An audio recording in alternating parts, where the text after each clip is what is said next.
May I have your attention, please? Welcome to Real Gaijin, unveiling the real Japan, an American expat's inside look. Now it's time for another story from the Read My Lips series of podcasts. Summarized podcast. Today we have another really special guest, Kevin Diaz. Kevin is an entrepreneur from the United States who's lived in Japan with his family for quite a number of years. He is running an international company that's actually based in the United States called Ambiki, but he's running it from his home in a rural part of Japan, and he has employees all over the world helping him. Plus, he is the author of a very interesting methodology well, we'll hear all about it, called the Problem First Method. And Kevin, you want to say briefly hello? Hello, everybody. Thanks for having me, Mark. I'm so excited for this conversation. Been watching your podcast and feel like this is going to be a fun one. Oh, I know this is going to be a fun one. Thank you. And Kevin reached out to me to see if he could get on. And of course, I jumped at the chance because he is the embodiment of an ideal guest, essentially. So he is a fellow real Gaijin or a Gaikokujin, fellow foreigner living and working in Japan, doing something different and proving that you can do it. Plus, we're going to hear the backstory behind this.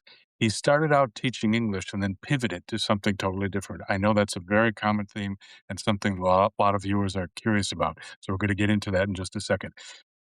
Couple of housekeeping things. This is being recorded.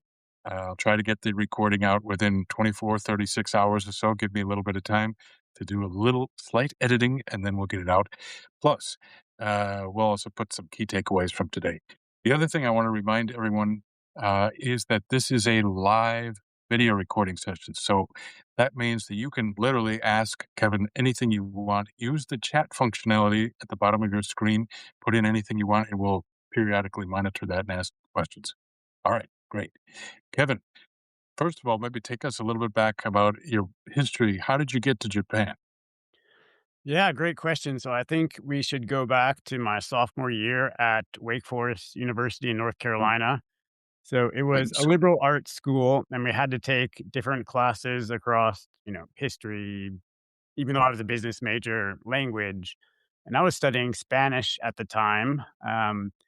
And so I had an amazing freshman year. We had our hall was very close, like great guys, like couldn't have asked for a better year. And then sophomore year, everyone out went out and joined their own fraternities, Yeah. except for myself and my sophomore year roommate. We decided not to join a fraternity. So sophomore year was feeling a little bit more lonely than freshman year. Didn't have that same energy. So one day I was sitting in my history class, and this sweet little old lady comes in and gives a presentation about Japan study abroad. And at Oh, first, I just put the sheet in my notebook and wrote it off because I thought, they've told me I'm a business major. You have to take all of these classes in sequence. I was like, there's no way, like, I don't know Japanese. Like, there's no way I can study abroad. But then a week or so later, I'm sitting in my dorm room, and my roommate at the time, he was really into Japanese cars and this like wow. Honda Tech forums. So I pulled out the paper. I said like, "Oh, you might be interested in this." And so he starts reading it through. He's like, "Kevin, like they have business classes, they have classes in English, and you don't have to have any Japanese language experience. You can start from zero." So we started thinking about it more and we're like, this sounds pretty cool, pretty interesting. Like, let's give it a shot. So was supposed to stay for one semester, like absolutely loved it. This was at Kansai Gaidai between Mm, Osaka and Kyoto. Ended up staying for the whole year.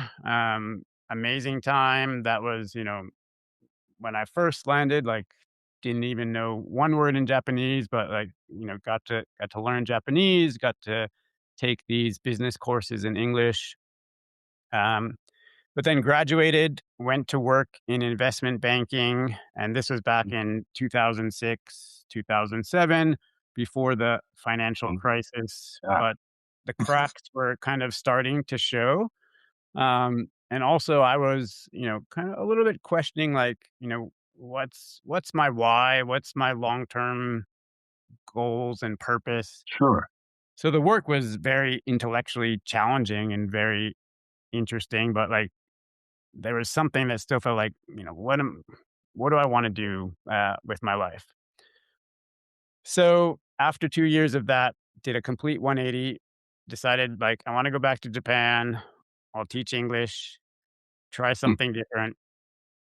So got a job with Eon, the Eikaiwa, was teaching in Tokyo. And it was there that I kind of got my first taste of programming. So what happened was they were using, I don't know if you remember, Mark, Lotus Notes. Does that Yes. Lotus 1, 2, 3. Of course. so back in the day, like this was like a really kind of old, Yeah. predated a lot of things. Uh, so that's what they were using to run these these offices, and it was all in Japanese. And, my first experience there was like we had these students who had been with the company for 10 years. They had been taking lessons for 10 years, and each year they would get rotated in, this new teacher. And it was like they were starting from scratch. They had to go over like their goals again, like why are they studying English? Uh, And so I felt like, oh, we're missing something here. We should be able mhm. to like track their progress. And there should be something for the foreign English teachers to be able to see, like, who is this student? Why are they here? Why are they studying with Eon? So I decided to like try myself to create a desktop app that would be a student progress tracking database. It would work in English and Japanese, and just started teaching myself programming. And a couple months later, I had built something. I made a Mm. presentation about it. I had a complete demo ready to go. I had actually like installed it in the school system and was using it like to actual track student stuff. And this is before the days of AI, of course. This was before the days of AI, so this was like if you hit something you didn't know or a bug, you're kind Uh, of on some random foreigner at like hoping that like, someone responds to your question. This was even before they had like the real programming, Q&A sites weren't a thing at that time either. This was just like you prayed that a stranger would help you out. Um wow. So you presented your project, and how did that go over? It did not go over like I hoped. So I was hoping that like I could transition from being a teacher to like working in technology at the company and helping Uh, them in that front. And I basically got told like there are two paths for foreigners at this company. You're either an English teacher or you're training other English teachers. Uh, well, So that was kind of the signal to me of like, I probably can't spend the rest of my career here if I want to, because I wanted to progress in my career. And this taste of programming, like, I enjoyed it. I liked the problem solving nature of it. I liked that I could mhm, build something and see my creation come to life. I liked that aspect of it. So that setback, if you will, I kind of like took it upon myself to like move to another type of like build a web application. So that was a desktop mm, application. So I okay. then thought like I want to try and build a web application. And so I picked up this language called Ruby on Rails, and it felt really natural language to me. Like it felt like reading the code, it felt like reading prose, like I could understand it, even though I had never, taken a computer science class or anything like that. Okay. And there was this tutorial that basically walked you through building a Twitter clone, a very Uh-huh. simple Twitter clone. And the first time I did that tutorial, like I had no idea what I was doing. I just copy, paste, copy, paste. So I did it a second time, a third time, fourth time. I ended up doing it like 10 times. And by the 10th time, like I did that tutorial, I felt like I was understanding how things were working and why you would do this here and how things fit together. Mm, And then I could start to experiment and build my own sort of application. And the first real thing I built was I had a friend who was a translator in Tokyo. And at that time, so translation in that industry, they have these tools called CAT tools. Stands for like computer assisted translation. Uh, okay. And those tools at the time were like Photoshop, like super Oh, powerful, but very high learning curve. mm, And there really wasn't anything in the middle of that market. So you're either like uh, using Microsoft Word and you were translating everything by hand, or you were using this very high learning curve, very sophisticated software. And my friend was on the like, I'm using just Word. And so every time he had a new translation, he was starting from scratch and he wasn't able to reuse like things that he had already, like if he was mhm, translating something that was similar to something he had translated in the past, it's still like starting from scratch. yeah, So I wanted to build him something that could allow him to benefit from his past translations, but also didn't have that really steep learning curve and didn't need all the million features that those cat tools had. mm, So I built that. It was a web application, and I went to try and then sell that. So there was this site called pros.com, mm, uh, and they allowed you to market on there. So I called up mm, their salesperson and said, like, "Hey, I built this thing. I want to market it on your site." And their sales guy was like, "This is wrong. This is wrong. You got to change this. You got to add this." Like, I don't wanna take your money because I know this isn't gonna like, you gotta do all this stuff. So I took his advice. I spent, like, the next 24 or 48 hours, and I implemented all of it, and I called him back mm, up, and he's like, "No way. No way. Like, you didn't do it. Like, no way. Like, I gave you so much stuff." He's like, "This is amazing."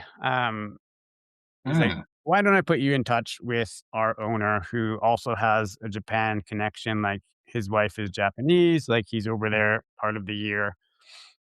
So that ended up becoming a great relationship. He kind of purchased that app, like, more so, like, just wanted to hire me, mm, um, and that became my real first time development job. That was my first, like, ah, non-teaching job, like, that was, like, now I'm officially a real developer. Um, cool. I think that gave me my first taste there. And so this was back in around 2008 or so? Or? This was later, so this would have been around, like, 2014 to 2017, 18. Okay. So, all right, how did you leverage that experience?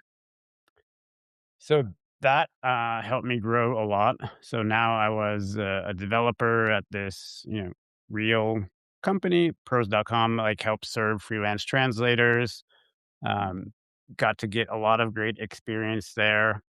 And then in 2018, one of my good friends that I went to Wake with, who I had worked with in the investment banking, he called me up and he said, "Hey, Kevin, I just purchased this speech therapy company in Tennessee.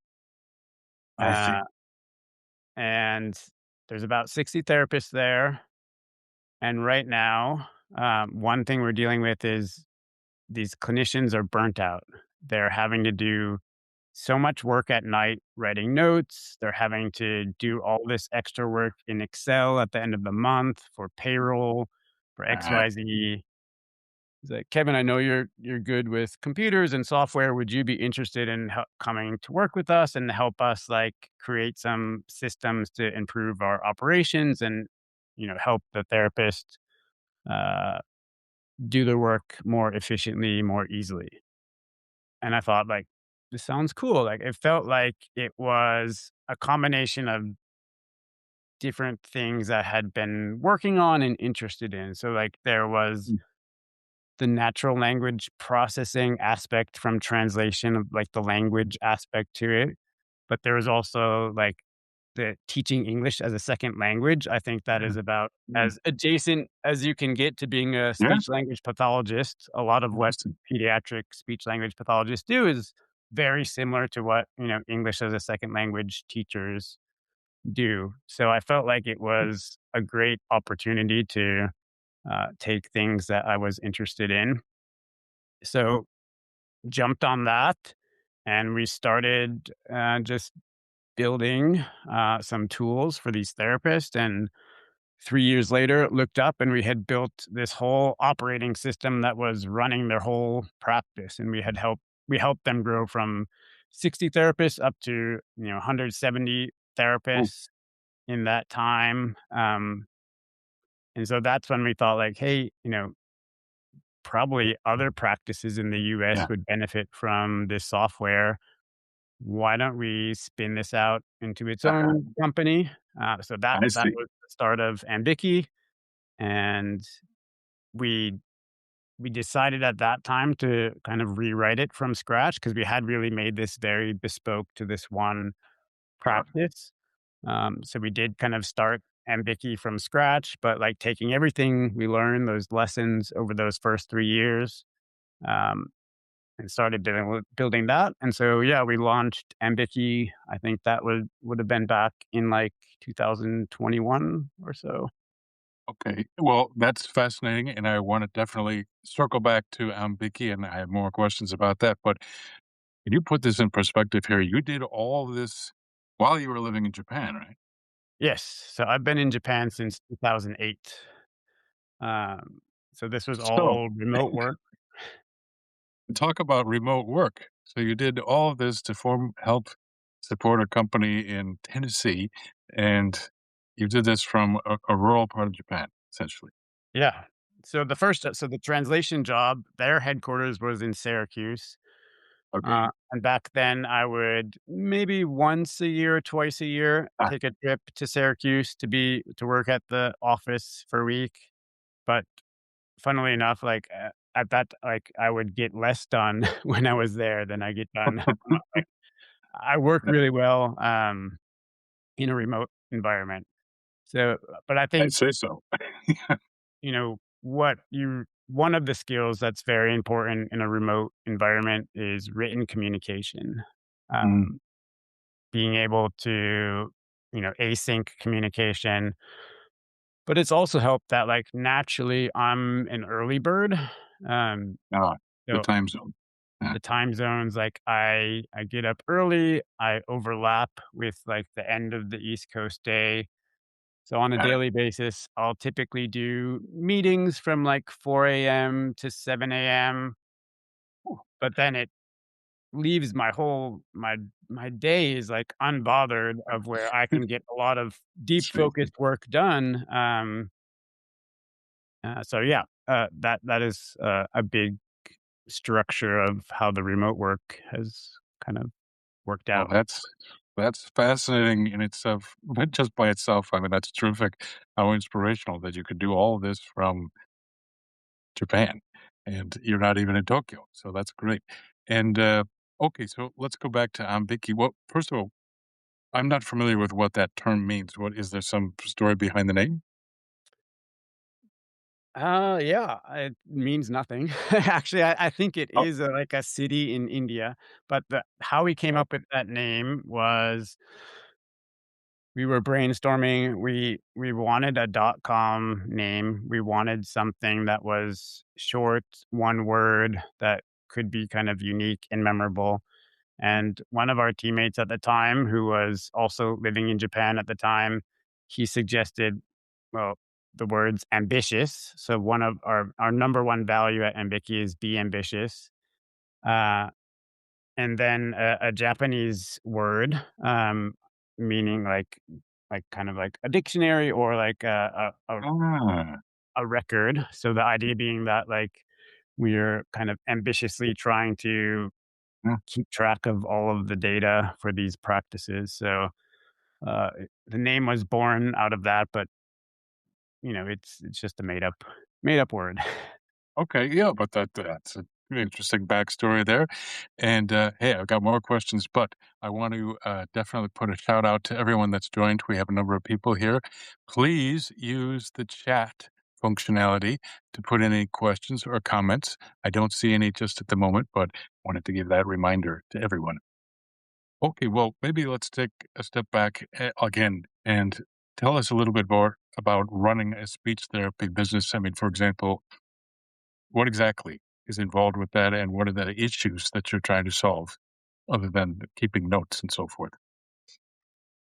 Yeah, so obviously managing the team, we have about a 20-person team.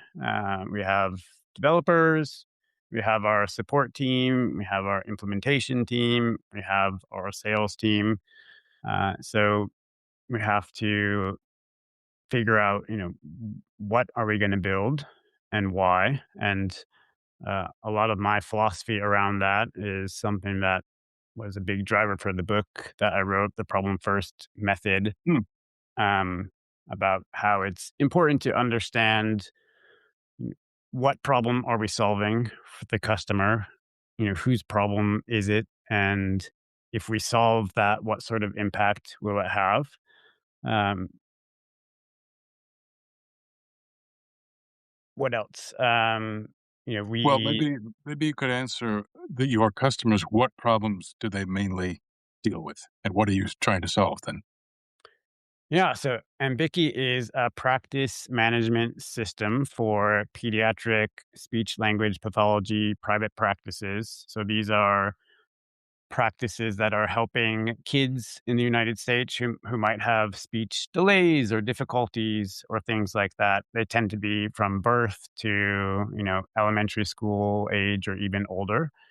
Hmm. So Ambiki helps these practices run their whole business. So it's everything from Oh, scheduling their sessions, writing the documentation after the session, planning there's like giving the therapist the materials that they might want to use in the sessions, insurance billing. So the medical situation in the US is, mm, extremely complex. So how do we do insurance billing and keeping track of how much money the practice is making, which, mm, again, like a lot of these are smaller private practices who might have 5 to 50 employees. And mm, typically, the owner is someone who was a speech language pathologist themselves, ah, started their own practice, and grew their own practice. And, where they excel and where they wanna spend their time is, like, they're really good at the clinical side, right? They didn't really open their practice because they love business and they love money and calculating accounts receivable. So where Ambiki can help them is like, how can we make it easy for them to track their cash flow, track their accounts receivable, when that can be extremely complex with, patients who have Medicaid and multiple payers, and you're not getting these back for 15, 20, 30 days, and you get denials and various things like that. hmm, We also have a teletherapy platform. So back before COVID, actually, teletherapy was not that mm, common. We actually did a survey in January of 2020. This is right before COVID, of the 60 plus therapists at that practice in Tennessee, and I think one had done teletherapy and liked it, and the others were like, "It'll never work. I'm never doing it. yeah. No, sir. No, thanks." Famous Um, last words, huh? famous last words, and then like 3 months later, by force, like, they had to do it. Um, and so, yeah, that has definitely, grown in acceptance, over the past few years, and so a lot more therapy is happening over, teletherapy video calls. And I can see, particularly as it relates to the billing aspect of the United States, and I, by the way, used to work for a medical device manufacturer from the United States, so I'm somewhat familiar with how complicated that is. I can understand how that would be very specific to this niche segment of the market, but it sounds like Ambiki could be applied to many other types of practices. Are you just focused on speech therapy only, or are you branching out to other things, or even for language teaching? So, we are very specifically focused on speech, OT, and PT. Okay. But even more specifically, our customers tend to be speech therapy heavy practices, or Mm, speech therapy is their primary thing. They might have okay. OT/PT if they support multidisciplinary, but our practices tend to be speech. So why have we? chosen that small niche. I think what I found was that most companies, like, they want to do mental health, they want to do behavioral health because those markets are so big, and speech therapists tended to be in these companies' views like the ugly stepsister or the afterthought, and like they, they I the, see. the software wasn't made for them. They didn't have any good EMRs that really fit Uh, their workflows. got it. So we're trying to build our niche there, that like we are focused on the SLP, their needs, like specifically trying to meet their specific workflows. Okay. And SLP is speech language pathology.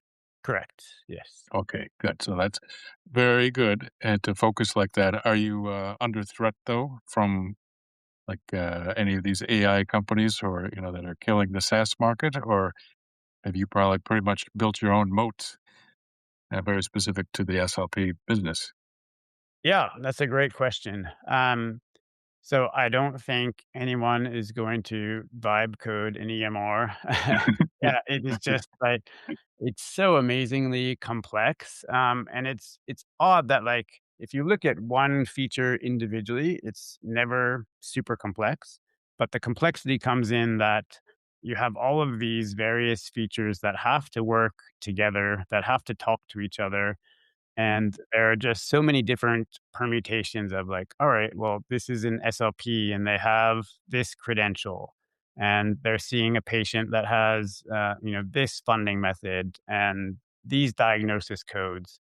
In each of those like permutations, like depending on that situation, like the software has to do this or it has to do that. And all of those add up and that complexity adds up very quickly. So it has taken us, many years to build this, and even with our domain experts now, and even like we use AI internally, and that definitely Mhm. helps us. I think AI can make experts, even better and faster. Um, but at the same time, with AI, it can also speed you in the wrong direction very quickly. Mhm. You have to make sure that you are clear on the fundamentals of, are we building the right thing and does it solve the right problem? Okay, that makes sense.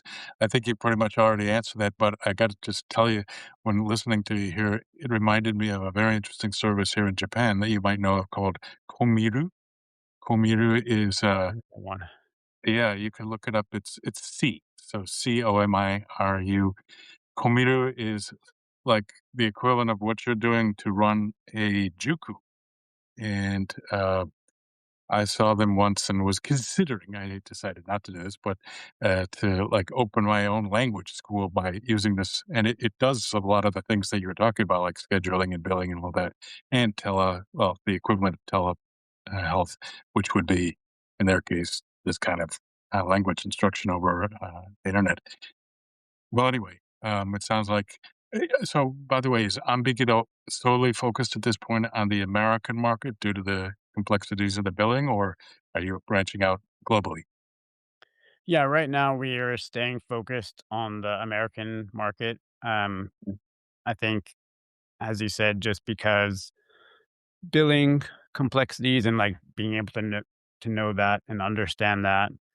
Also, just every country has different laws around the Mhm. healthcare data and privacy, and we know the U.S. laws very well. Um,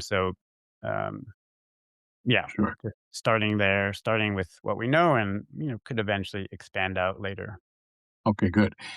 Also, another shout out to everyone that has joined. We have a number of additional listeners online right now. Great. Please use the chat functionality down there at the bottom of your screen or on the right side of your screen to put in a question for Kevin because we want to get to it. And well, I tell you what, I'm curious a little bit more about the business, but at the same time, tell us a little bit more about how you balance I mean, of course, you're using the time zone difference for your leveraging that to your advantage by waking up early. But how has it been managing this business at the same time that you're living on the other side of the world from where the business is actually occurring? Yeah, I mean, there's pluses and minuses. It can be challenging, but it can also be super rewarding. So, yeah, as I said, as far as like a daily schedule, I'm typically up really early. I tend to have a lot of meetings and getting to talk with teammates who are working in the US from like 4 a.m. to 7 a.m. And then I'll take a break. I'll take my kids to the bus stop, come back around 8 a.m. And then typically, like, I have a lot of the rest of the day where I can, focus, set strategy, do deep work. It's interesting because Mondays, which is Sunday in the US, Mm, that tends to be my most productive day of the week from a coding perspective of like, if you were to look at my GitHub commits historically, like Monday, like is like, you know, I get a ton of stuff done. Uh, because everyone else is quiet and enjoying their weekend. Uh, you know, downsides, my Saturday morning, mm, is, Friday there. Uh, I like to I wanna go into my weekend, like, not having a lot of stuff stacked up, so I'll usually, like, Saturday mornings, I'll spend a couple hours just taking care of emails or messages or things that needed responding to so that I can feel like, the plate is clean going into the weekend. So that is just kind of an aspect of the job, but mm. it comes with the territory, I guess. That's fascinating. And without going into too much detail, I mean, I'm just curious. I imagine you're compensated back in the United States? Um, previously I was starting this year. We have switched to a PEO, so a payroll organization that supports different countries, and so now I'm actually employed like through the Japanese company branch of that Ah, PEO. So I understand. now like That's an employed employer of record type of thing? employer record of like a Japanese company and paid in yen and that sort of thing. Yeah, maybe actually that is something that a lot of people don't know a lot about. Um, could you just explain a little bit of how that works? So, in other words, your American employer, Ambiki, doesn't have to have its own legal entity in Japan in order to pay you locally, is basically the benefit of this, right? Yeah. So there are these companies now called PEOs that they will handle payroll for you, and you're able to hire and employ employees from different countries, and so Mhm. they these companies, like, their knowledge is that they understand the rules and regulations of each company. They will set up a headquarters there. They have employees there. They have everything that it. So you're technically kind of getting employed through their Mhm. companies, and you're employed as like under the rules and regulations of that country and paid in that country's currency. And then the whole point of their system is that they then make it easy for your parent company to handle that payroll, to remit the dollars to them for the payroll and that sort of thing. So, with technology, it's become a lot easier to employ people in different parts of the world legally and following the rules and regulations of those countries. Thank you for clarifying that. Also, from your perspective, what's the benefit of that approach as opposed to being paid back to a bank account in the United States, for example? Uh, I mean, on a personal level, I preferred it the way it was before, where I was paid in the Okay. US, especially with the Okay. exchange rate now. But yeah, I think the end driver of that was different PEOs are they might not like that, like, even though there's no legal laws against it, just like the employment insurance thing, they want you to be resident in the company that you're in the country Mm. that you're employed in. Um, so it can kind of depend on the payroll company that you're using and their specific rules. But Okay. there's there's no, as long as you're paying your taxes in the applicable places, there's nothing that says you can't work for a US company and live in Japan. Yes. Okay. All right. Well, thank you. I'm sorry we went down that rabbit hole, but it is probably of interest to several people that Yeah. are listening. So very good. And hey, I wanted to come back to something that you brought up before we got started here, and that is uh, you have a son who had an issue, a seizure. Can you tell us a little bit more about that experience and how it's impacted what you're doing? Yeah. So, Mark, I don't know about near you, but do you have like a neighborhood association Yes. where you live? Yes. And how have you found it talking to other foreigners? Are they open to participating in that? Do they participate in that? Do they like it? Do they not like it? Good question. So, thank you for being the interviewer here. I can explain our experience here. It's a burden to a certain extent. On the other hand, it's part of living in Japan, particularly in the rural part of Japan. Uh, yeah, so there are only a few other foreigners in my area, but some are like me and are willing to participate. Others, from day one, were just not interested at all, and that was one of the reasons why they chose to move to this area was to not have that kind of obligation. So I can appreciate both sides of the coin there. But this is a communal activity in Japan. Yeah. So I'm in a rural kind of farming neighborhood, probably 40 homes. And Mm, we have a strong neighborhood association. And I love my neighbors. And it's probably once a month, sometimes twice a month, that we'll do things like garbage pickup, weed whacking, shoveling out the irrigation channels around mhm, the rice paddies in the spring, um, things like that. And so I had participated in that since I moved into this neighborhood. Um, but one particular day in this winter, we were going shopping, and the next day, I had to be up at 8 o'clock for it was a Sunday, 8 o'clock for one of these things.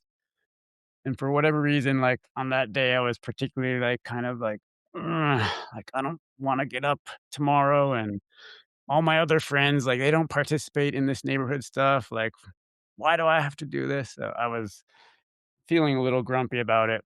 And so we go to this shopping mall, and my middle son was not feeling so well. So we got a push cart for him, and mm, we're like, we'll make this quick because he's clearly under the weather. So we get back home. He just immediately passes out on the couch, lays down, and I'm watching a movie, a comedy movie with my oldest son right next to him. So, it gets like 30 minutes into the movie. I think it was Ace Ventura. And we're laughing, we're having a good time. And then suddenly my middle son just like pops up, and his arms are straight out, and he starts talking, and then he lays back down. oh, And our first reaction, like, I'm ashamed of this, but it was like kind of to laugh, like we thought like and he's having a nightmare, and like I mean, we're watching this comedy movie, so we're like in this laughing mood. So we kind of laughed for a second, but then it was clear like this is not like normal. Like something was off. Like it took like a second and a half, but like then it was like, all right, something's wrong. So I grab him, I run him into the kitchen, and my wife, she's a doctor, she's an oh, ENT. So thank God, like I don't know anything about this. So immediately, like she said in Japanese, like she knew what it was, which oh, she's like, it's a febrile seizure. And I didn't even know what that word was in English at the time. I didn't know what a febrile seizure was. So she was super calm and relaxed, and like sets him down on the floor. But then, like, his face starts turning purple, and mm, suddenly, like, my wife, who before was, like, knows what it was very calm and relaxed, she suddenly starts to panic, and she's like, "Dial mm, 911. No, dial 1 no, 11." She can't even remember the the number in Japan for oh, emergency services. So, his face is turning purple. She's giving him mouth to mouth. Call the ambulance. They come. So, get him in the ambulance. My wife rides with him to the hospital. I get the other two boys in the car to fall behind. And as soon as I pull out the driveway, like the neighbor right across is right there, and is like, "Hey, like, what happened? Is everything okay? Like, how can I help?" Oh, Uh, but then keep driving down the street, and like the 1 kilometer, like to get to the main road, every single neighbor is lining the street at the end of their driveway, and like not in a nosy, like rubbernecking way, but like like how can we help? Like yeah.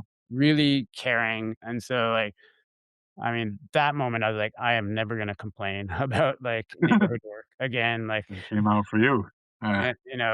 it was so, rewarding to see that community and to feel that, um, and my son, was fine, like, these febrile seizures are things that kids, between the ages of 2 to 5 might have, and then they kind of grow out of it. He Oh, only good. ended up having this one, and he's been, perfectly healthy since, but was definitely a scary moment. But yeah, that seeing that community and seeing Hmm. just like how much they cared, like, uh, you know, anytime now that I have to do neighborhood work, like, I'm looking at the positive aspects of it, and I think that that community aspect of living in Japan is so important, and one of the reasons I love living here and love living in this rural neighborhood. That is a terrific story with a happy ending, which I was worried about when I asked the question, but that is great to hear. Yeah, very strong message. Hey, I would like to return to a subject, and that is you are the living embodiment of someone that came to Japan and got involved, got a job to pay your bills by teaching English first, but then realized that there's more to life than that and made a successful pivot. Obviously, there was a speed bump along the way, which actually helped put you in the right direction. But maybe you could give a little bit of advice to people. Think about yourself years ago, just getting involved or interested in Japan. I mean, is getting here and becoming an English teacher still a viable option, or would you recommend something else? Or what's your viewpoint overall on that whole route? Yeah, I mean, when I look back, I wouldn't change anything, and I think that there have been a ton of failures in my career, but I've learned something from each one of them, and I think one of the underlying themes has been like working hard, but also like always trying to push myself to learn something new. And maybe I would describe it as like trying to increase your luck surface area because, I have been extremely lucky in the opportunities that I've been able to, you know, do and be able to work from home and have this job. Um, Hmm, but also when you look back, like some of that luck also, like it wouldn't have happened if you didn't hmm, do this thing to make it happen in some way. One example, so going back to that story of when I was sitting in the history class and that little old lady came in, and so she was the director of that study abroad program. Well, when I was interviewing for that investment banking job, I get to the interview, I sit down, and Mark, I tell you, this was the only interview I had coming out of college. If I didn't get this job, I would have oh, been back to bagging groceries at the supermarket I worked at over the summer in my okay. hometown. I sit down. He's looking at my resume. I'm looking at his business card. I'm like, Imamura.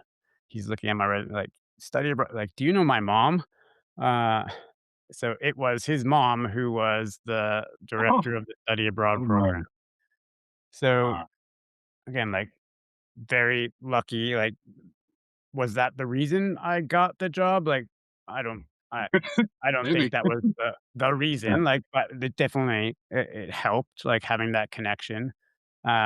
But those things, it's like, I don't know, you never know.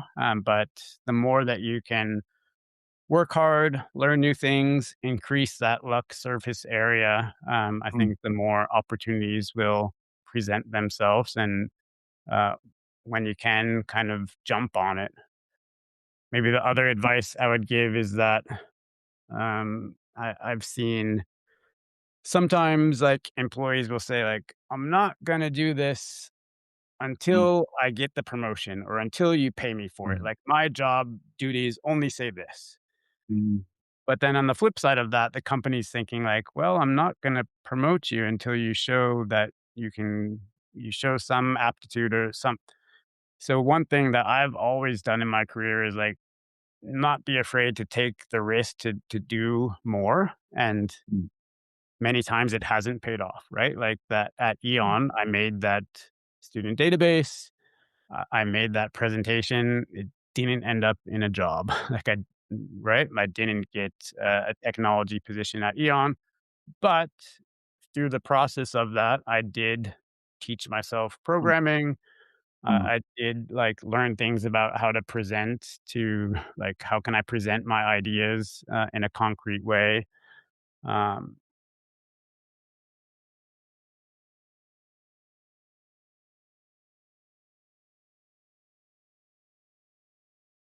Oh, maybe we lost the connection here for a second.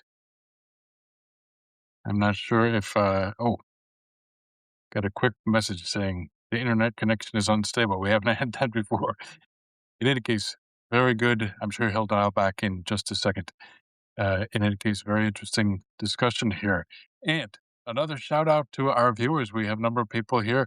If you have any questions for Kevin, please put them in the chat here. And thank you, IA, for putting in the OMG. Oh my God. Yeah, we're talking about his son's experience. Here he is. He's back. No problem. Sorry about that. You froze there for a sec. I lost you. No problem. I took the opportunity to ask for more questions. I would like to thank you for sharing that, by the way. I think we got most of that. I would like, though, your opinion about advice to someone who's not living in Japan now. Let's say they're a younger person, Gen Z, in the future, Gen Alpha, or in the near future, who is interested in Japan. And maybe there are all sorts of different reasons for that. Of course, lately it seems to be anime culture or manga, and gaming seems to be very popular. But it's more than that. Some people, like the two of us, have different interests. Um, but they're not exactly sure how to get to Japan or what to do once you get here. What kind of general advice could you provide? Yeah, I'm probably not the best person to ask that because it's been a while since I Okay. did it. I mean, Yeah. the Well, study that's true. abroad was a great entrance into Japan, and I feel like whatever it is, whatever ticket you find into Japan, whether that's study abroad or a homestay or a work opportunity or teaching English, I think it's kind of like once you get that, how can you make the best of it? And I think a big part of that is like how can you learn the culture and the language Mhm. and those things. And I think if you do those, that will help you. But yeah, at the end of the day, I'm probably not the best person now to know like in today's world what is the best way to get to Japan. I'm not sure. Okay, but what about specifically in the world of Ambiki? I imagine that another route, particularly that's not heavily dependent upon the need to know Japanese right away. Of course, it's always beneficial, but I've interviewed some other people that have been talking about opportunities as systems engineers or software development area. Is that still a viable option in your opinion? Yeah, I think there are a couple companies that are there's like Tokyo Dev. There's another one. There's Hacker News meetups in Tokyo. I was just Mm. at one last month. I think there are a lot of networking opportunities. This might be more so for people. Well, I think it's both. I think like the Tokyo Dev like has a lot of job opportunities for people who are developers who are looking to get into Japan who are not here currently. But if you are here, there are also lots of great networking opportunities in Tokyo. I think there are a lot of other programmers, developers, builders who are, when I was at that Hacker News meetup last week, they're giving announcements. There are lots of people who are looking or who are hiring who are giving announcements. Ah, So I think there are great opportunities. Uh, you just got to put yourself out there and network, meet people. okay, good. Well, that's very solid advice, and frankly, it mimics the experience of several other guests on the Real Gaijin AMA podcast who have found some way to follow the dream to get to Japan and have pivoted multiple times in several cases to different roles that are completely unrelated to each other. And, you're a good example, I think, of someone that's come through the Eikaiwa or English conversation teaching route, but then pretty relatively quickly pivoted to something else and have found a lot of success doing it. And it's amazing that you can run a whole business like this from the other side of the world. I'm very impressed. Very good. Thanks. All right. Well, hey, um, if we don't have any specific questions, then we'll probably call it a day here. But Kevin, it's been a pleasure to meet you, meet you at least, and I look forward to meeting you in person at some point. And tell us maybe what do you have in store for the future of Ambiki? Yeah, so Ambiki is growing. If anyone who's listening in knows any speech language Wow, pathologists in the US, send them my way. Um, if you are interested in more about like the systems we use at Ambiki as far as product management and how we think about our philosophy around building the product, check out my book that I just released called Problem First Method. You can find it at like problem-first-method.com.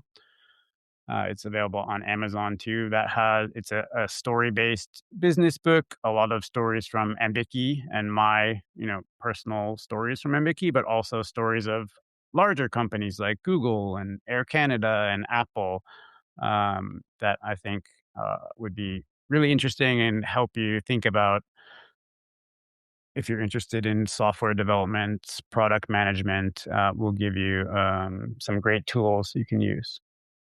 terrific. Very good. Well, I'll definitely put references to those items in the final write up from today. And also, they're in the invitation. So if you missed that, you can check it out there. And probably, of course, the book is available on Amazon, but I noticed that it's slightly less expensive if you buy it directly Yeah. from your site. Ah, yes, that's very good. We see it. The problem first method. Excellent. Good. All And right. yeah, if you get the ebook, you also get 3 copies you can give to your friends. Oh, all right. Very good. Terrific. Well, thank you very much. Very inspiring. And thank you for everyone who's joined us today. I must say, I'm always impressed by our guests, and it's just amazing the diverse opportunities that are available for foreigners in Japan.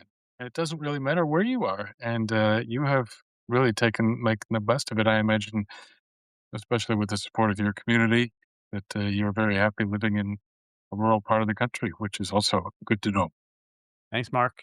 Yeah, and if there are any Japanese guests listening Mhm. in, we're translating the book now and should be Yeah, ready maybe by the end of the summer. So if you want the Japanese version, reach out to me then, and happy to point you to it. terrific. Will do. All right. Well, thank you, everyone. We will say goodbye for now. And thank you again, Kevin, for joining us. Thanks for having me. Okay. Goodbye. お疲れ様でした。 Thanks for watching and or listening to another story from the Read My Lips series of podcasts on Real Gaijin. Tell us what you think and be sure to tune in again next time. Woo!